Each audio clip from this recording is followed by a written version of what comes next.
Today we are going to learn how to hand pollinate a mango flower. So I'm fortunate, I work about a block away from Tropical Acres, so I was able to go over to Alex's farm today after work, and we hand pollinated a mango flower, at least demonstrated it here for you guys to learn. So here's Alex. Okay, so we're going to do hand pollination of mango, just demonstrate how part of it's done. So when we're going to be hand pollinating a mango, we need to be able to identify our male and female flowers, or rather our male and hermaphroditic flowers. And we would probably be using two different varieties, but for the sake of this video, I'm just using a male flower off of the same panicle of the same variety. This is a Mapulehu mango that happens to still have some open bloom at this point in early March.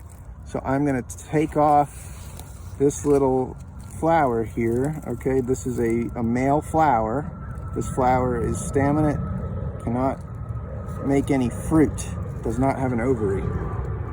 So it just has a stamen, and we're going to find a female flower, okay, here towards the top of the panicle. There's one right here. So we're just going to take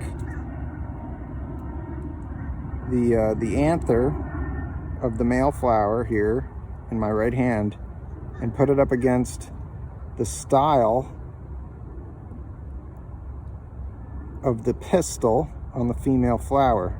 Okay, you just got to rub it like that. Okay, Would it go up against the ovary or? No, because the pollen actually is captured by that style there. Okay, it's kind of, this is difficult, and we're using tweezers. Up, we lost our male flower. It doesn't matter. It accomplished its purpose. So, okay, now, if we were doing this properly, we would either cover this little flower, or we would do this, and it's pretty time consuming, but we would do it to every female flower on this panicle and bag it with some kind of mesh, okay, to keep insects out, and then we'd have to keep ants from crawling underneath the mesh as well. This is why nobody does this, okay?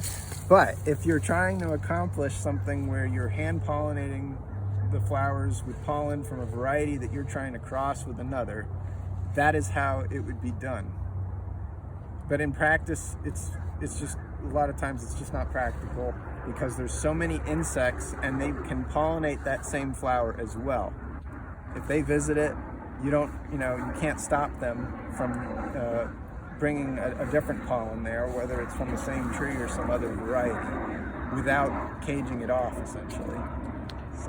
So basically, if you're have your mango in your backyard, you would say it's more or less a waste of time unless you're, I guess, guaranteeing a pollination. Yeah, unless you have very controlled settings, okay?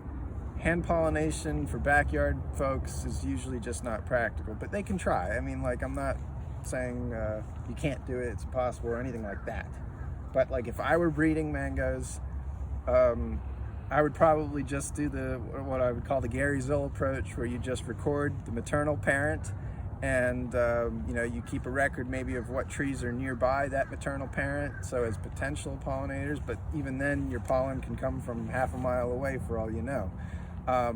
And then later on, you can make inferences based off of traits over what the pollinating parent might have been, and then you know your maternal parent. So that's my opinion on mango breeding, but other people might think otherwise. So.